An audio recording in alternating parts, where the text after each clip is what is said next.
Hello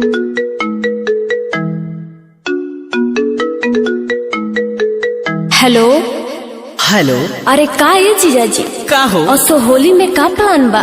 अरे plan अब की होली के पलान तारा दलाने में बीती साली। तो लेट का कइले बानी? आई मिल के कुछ खास करिया। वाह, अरे यही खास पता आस लगौले बानी। I coming.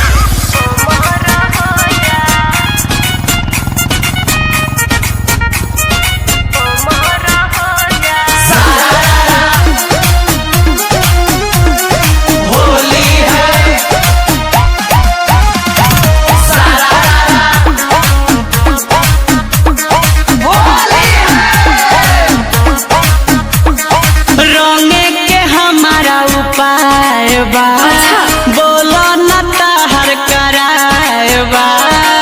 हेलो बोलिए। हाँ रंग के हमारा उपाय बा। बोलो न ताहर कराएबा। भरिल नीत चिकारी घुमाए साली देखो तू सोझा। अरे जोहर हो जाइए बा।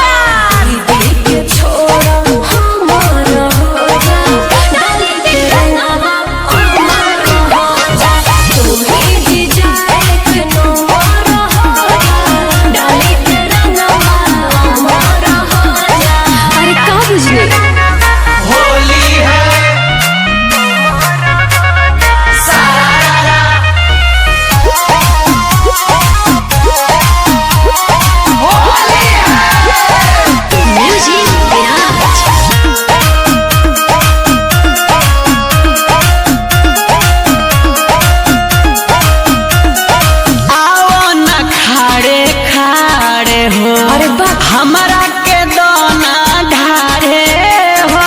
पापा न चले देख के देखी हवा बानियों भी तुम्हारे हो। अरे अरे ई का करता ले? आओ न खाड़े खाड़े हो।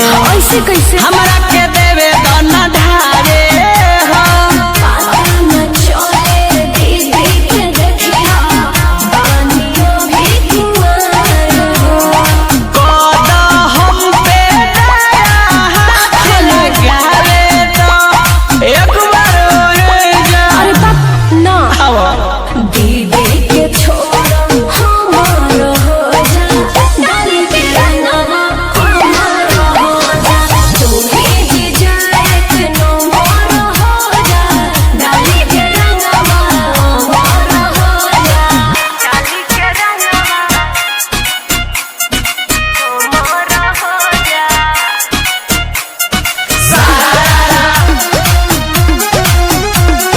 होली है।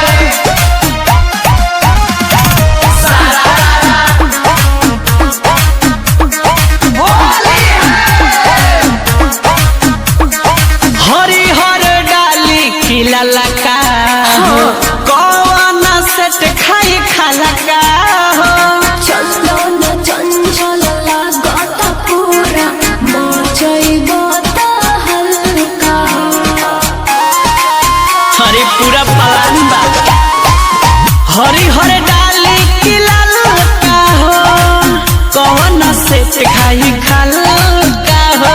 जीजा मुकेश लागत पूरा मचैबो त हल्का। राइटर में राज आज पिचकारी में फूल रंग तोहरेला बोझा। ओए होए दीदी के छोड़ा हमारा हो जा।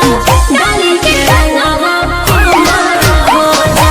तू ही जी जाए कि नो मोरा हो जा। डाली के रंगवा हमारा हो जा। अरे यह तो चाहत रहनी आवो खोजा।